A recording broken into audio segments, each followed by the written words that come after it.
जीवन में नया करें। टूटते बिखरते अंधेरों से सुनहरे भविष्य की ओर। ओशो के सुझाव सहज किंतु क्रांतिकारी। धर्म और जीवन दो विपरीत आयाम न हो, बल्कि एक ही संयुक्त धारा हो। धर्म नाच सके, हंस सके, गीत गा सके। धर्म सृजनात्मक हो।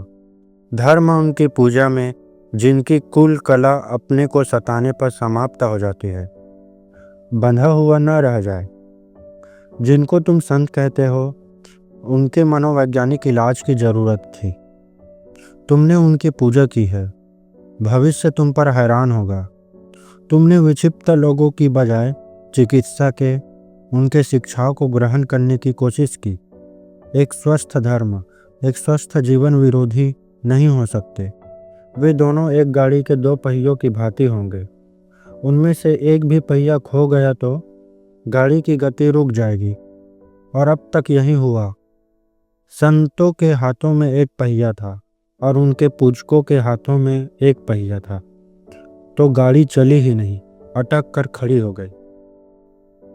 मेरी चेष्टा यही है कि दोनों पहिए फिर जुड़ जाएं और जीवन की गाड़ी फिर गीत गा सके, नाच सके, आह्लादित हो सके। यह अस्तित्व थोड़ा अपने चारों तरफ तो देखो, इतने फूलों से भरा है। यह सागर इसकी लहरों को तो देखो, यह आकाश इसके तारों को तो देखो।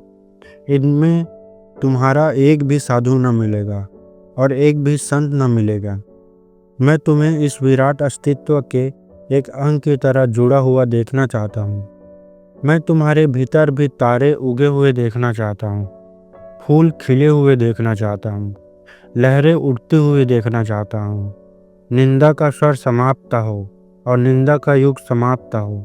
दमन की परंपरा समाप्त हो और जीवन का उल्लास हमारा भविष्य बने।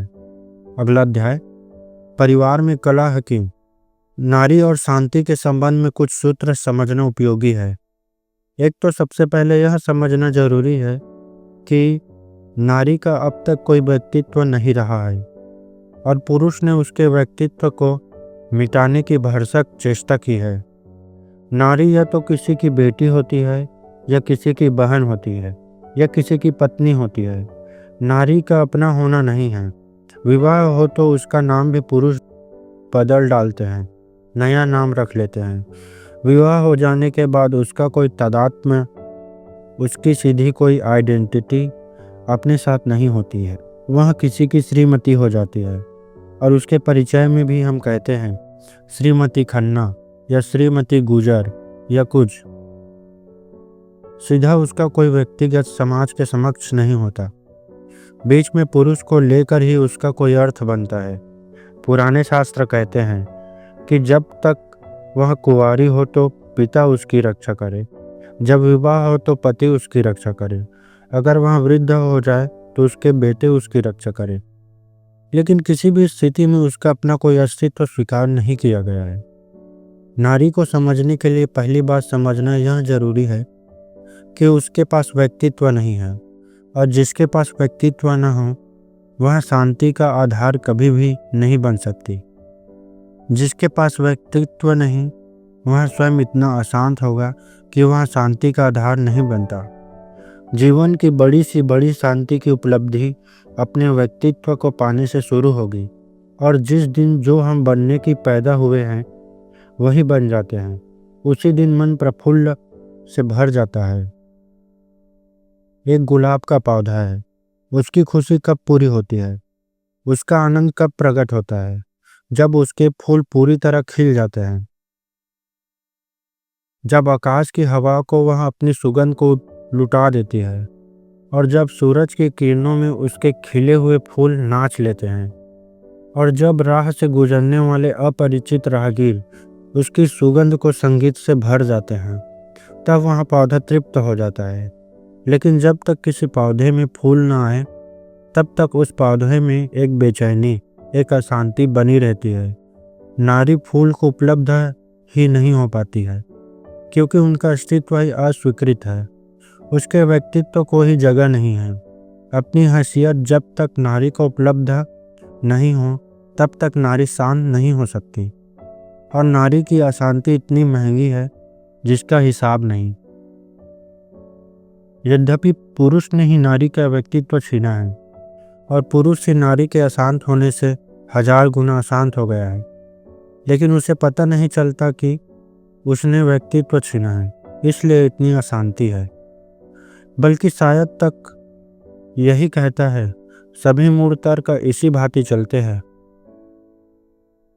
कि वह सोचता है कि नारी का व्यक्तित्व थोड़ा बहुत जो बचा है वह भी छीन लेना जरूरी है ताकि शांति पूरी हो जाए। शांति होगी व्यक्तित्व के प्रकट होने से, व्यक्तित्व के छीन लेने से नहीं, क्योंकि नारी कभी तृप्त अनुभव कर ही नहीं पाती। क्योंकि व्यक्तित्व छीना गया है, इसलिए कभी वहाँ ऑथेंटिक प्रामाणिक रूप से अपने पैरों पर खड़ी ही नहीं हो पाती।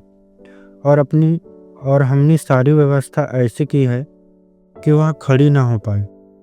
हजारों वर्षों तक नारी को शिक्षा नहीं दी, सिर्फ इसलिए कि शिक्षित होने से वह अपने पैरों पर खड़े होने का प्रयास शुरू करेगी। पैर के नीचे से जमीन खींचनी हो तो शिक्षा मत दो, और अगर शिक्षा न दी जाए पंगु हो जाता है व्यक्ति। और समाज में जहाँ शिक्षित की गति होगी, नारी कोई गति न कर पाएगी। इसलिए नारी को वर्जित रखा, हजारों वर्षों तक शिक्षा नहीं दी। लेकिन अशिक्षित नारी का मतलब अशिक्षित माँ, अशिक्षित पत्नी, अशिक्षित बेटी, अशिक्षित बहन, अशिक्षित प्रेमिका। नारी को अशिक्षित रखने का अर्थ क्या होगा कि जीवन के सब तलों पर अशिक्षित नारी खड़ी हो जाएगी और शिक्षित पुरुष और अशिक्षित नारी के बीच इतना बड़ा फासला हो जाएगा कि उसके बीच तालमेल बिठलाना मुश्किल है। इसलिए धीरे धीरे नारी की स्थिति एक दासी की हो गई और पुरुष मालिक बन गया। पति का मतलब ही मालिक होता है, स्वामी का मतलब भी मालिक होता है, और हजारों साल से स्त्री पति को स्वामी कह रही है और अपने पत्रों में आपकी दासी लिखकर दस्तखत कर रही है। पुरुष बहुत प्रसन्न हो रहा है। पुरुष की प्रसन्नता समझी जा सकती है, लेकिन नारी की न समझनी बहुत मुश्किल है। और दासी और मालिक के बीच कभी भी अच्छे संबंध नहीं हो सकते। दो मित्रों के बीच अच्छे संबंध हो सकते हैं, शांतिपूर्ण, आनंदपूर्ण, प्रेम से भरे, लेकिन एक गुलाब के बीच हमेशा तनाव होगा, अशांति होगी, बेचैनी होगी, संघर्ष होगा। लेकिन एक गुलाम के बीच हमेशा तनाव होगा, अशांति होगी, बेचैनी होगी, संघर्ष होगा। और इसलिए हजारों साल से स्त्री और पुरुष के बीच भीतरी संघर्ष है जो दिन रात चल रहा है। नारी की बगावत दिखाई नहीं पड़ती क्योंकि वह रोज चल रही है, प्रतिपल चल रही है। एक दाम्पत्य दुखद है, कलह से भरा हुआ है, पति पत्नी के बीच संबंध से तने हुए हैं, खींचे हुए हैं। लेकिन धीरे धीरे ऐसा समझ लिया गया है कि यही स्वाभाविक है। हजारों साल तक कोई बात चलने लगे तो स्वाभाविक मालूम पड़ने लगती है। इसको इतना स्वाभाविक समझ लिया है कि जो लोग शांति की खोज में जाते हैं वे पत्नी से मुक्त किए बिना नहीं जाते हैं। ख्याल यह बन गया है कि पत्नी के साथ तो शांति संभव ही नहीं है, तो अगर पत्नी से भाग सके कोई, सन्यासी हो सके, तभी शांत हो सकता है। नहीं, यह सवाल पत्नी के साथ का नहीं है। स्त्री और पुरुष के बीच अब तक हमने जो व्यवस्था की है वह गलत है, वह अशांति का आधार है। अगर स्त्री और पुरुष के बीच कभी भी शांतिपूर्ण, प्रेमपूर्ण, आनंदपूर्ण, मैत्रीपूर्ण व्यवस्था लानी हो तो पहली तो बात जरूरत है कि स्त्री ठीक पुरुषों के समकक्ष खड़ी हो। पुरुष के समान खड़े होने का यह मतलब नहीं है कि स्त्रियां पुरुषों जैसी हो जाए। पुरुषों के समान होने का अर्थ है कि पुरुषों ने पुरुष होने में जितना विकास किया है, स्त्रियां होने में उतना विकास करें। मेरी अपनी दृष्टि ऐसी है कि स्त्री और पुरुष के व्यक्तित्व में एक बुनियादी भेद है और है यह शुभ है। परमात्मा की बड़ी कृपा है, वही आकर्षण है स्त्री और पुरुष के लिए। वह जो भेद है, वह भेद बहुत गहरा है। अगर वह भेद टूटता है तो या तो पुरुष स्त्रैण हो जाए या स्त्री जो है वह पुरुष हो जाए। दोनों हालत में नुकसान होगा। स्त्री की शिक्षा तो होनी ही चाहिए पुरुष के बराबर, लेकिन उसके अपने आयाम में,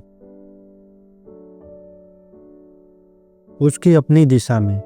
उस दिशा में अगर शिक्षा होगी तो ही सार्थक है। आज हम शिक्षा भी दे रहे हैं तो वह सारी शिक्षा पुरुष के लिए इजाद की गई है, और उसी पुरुष के लिए इजाद की गई शिक्षा के ढांचे में स्त्री को भी ढाला जा रहा है। उसके परिणाम घातक हो रहे हैं। यूनिवर्सिटी से पढ़ लिख कर जो लड़की निकलती है उसमें स्त्रैण तत्व थोड़ा अनिवार्य रूपेण कम होगा, कम हो ही जाएगा। कम हो जाना अनिवार्य है, क्योंकि शिक्षा पुरुष के लिए इजाद की गई थी। ओशो, शिक्षा में क्रांति।